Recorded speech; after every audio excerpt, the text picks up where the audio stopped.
Hello my dear student, आज से इस वीडियो क्लास में हम लोग NCERT line by line cover करेंगे और इस क्लास में हम लोग स्टार्ट करने जा रहे हैं chapter number 14 and that is the respiration in plants.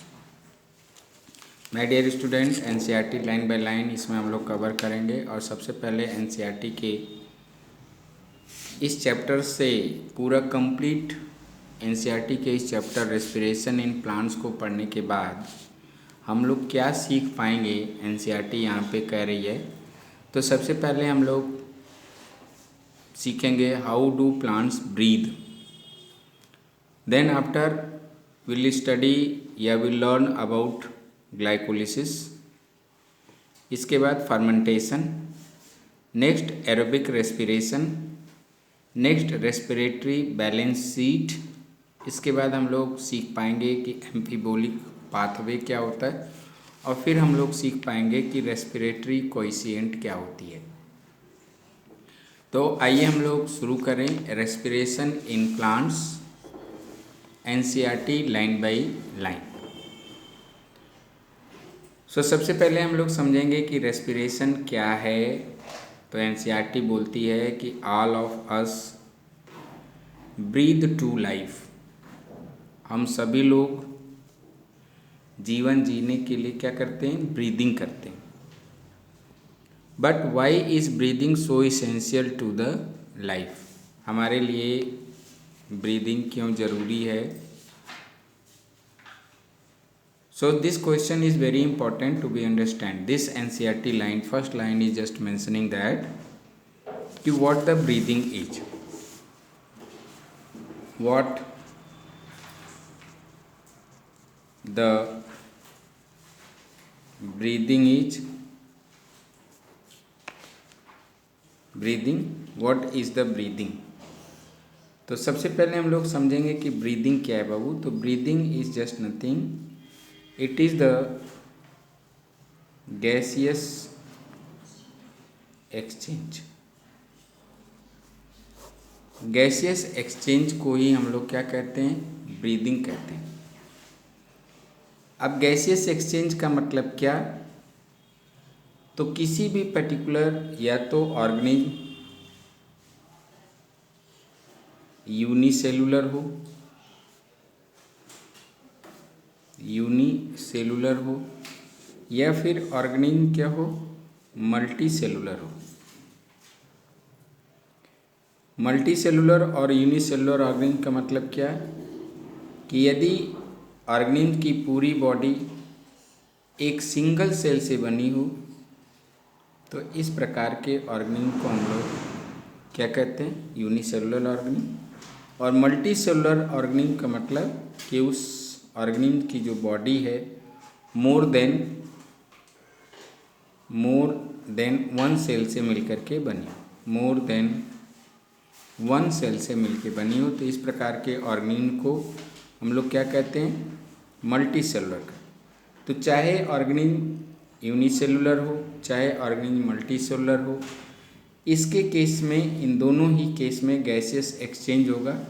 Gaseous exchange का मतलब कि इस बॉडी के अंदर, इस सेल के अंदर एक्सटर्नल एनवायरनमेंट से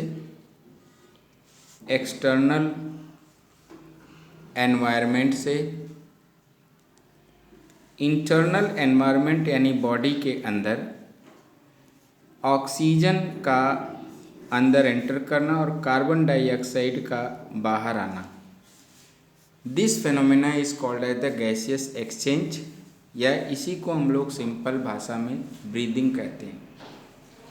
और यदि मल्टी सेलुलर ऑर्गेनिज्म है तो in this multi cellular organism specialised breathing organ मिलते हैं। स्पेशलाइज्ड ब्रीदिंग ऑर्गन मिलेंगे जैसे कि for example lungs, for example gills, for example what I can say book lungs.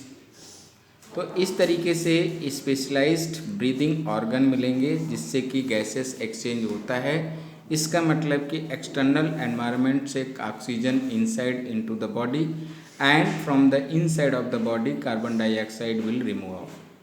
अब क्वेश्चन एनसीईआरटी पूछती है कि why the breathing is essential, why the breathing is so essential to the life, why because इसी breathing के द्वारा oxygen will just enter inside the body, which one is just a very essential component for the respiration process.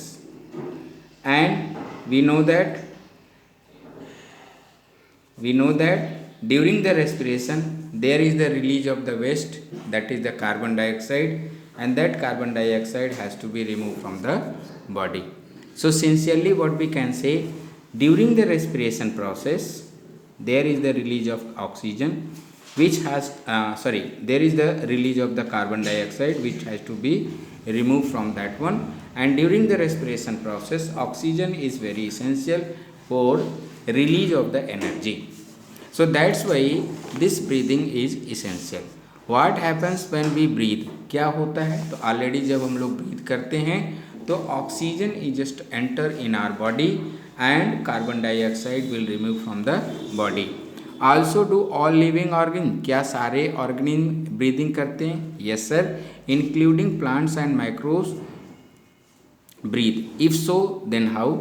So already I have been explain that, मैंने इसमें explain कर दिया है कि चाहे वो ऑर्गेनिज्म मल्टी सेलुलर हो, चाहे यूनिसेलुलर हो, चाहे प्रोकैरियोट्स हो, चाहे जो है यूकैरियोट्स हो, हर एक केस में जो है ब्रीदिंग ज़रूरी है, बिकॉज हर एक के लिए रेस्पिरेशन इसेंशियल है.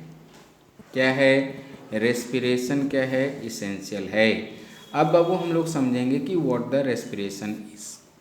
तो रेस्पिरेशन एक लाइफ प्रोसेस है. क्या है? Respiration is a life process. और इस लाइफ प्रोसेस के अंदर क्या होता है?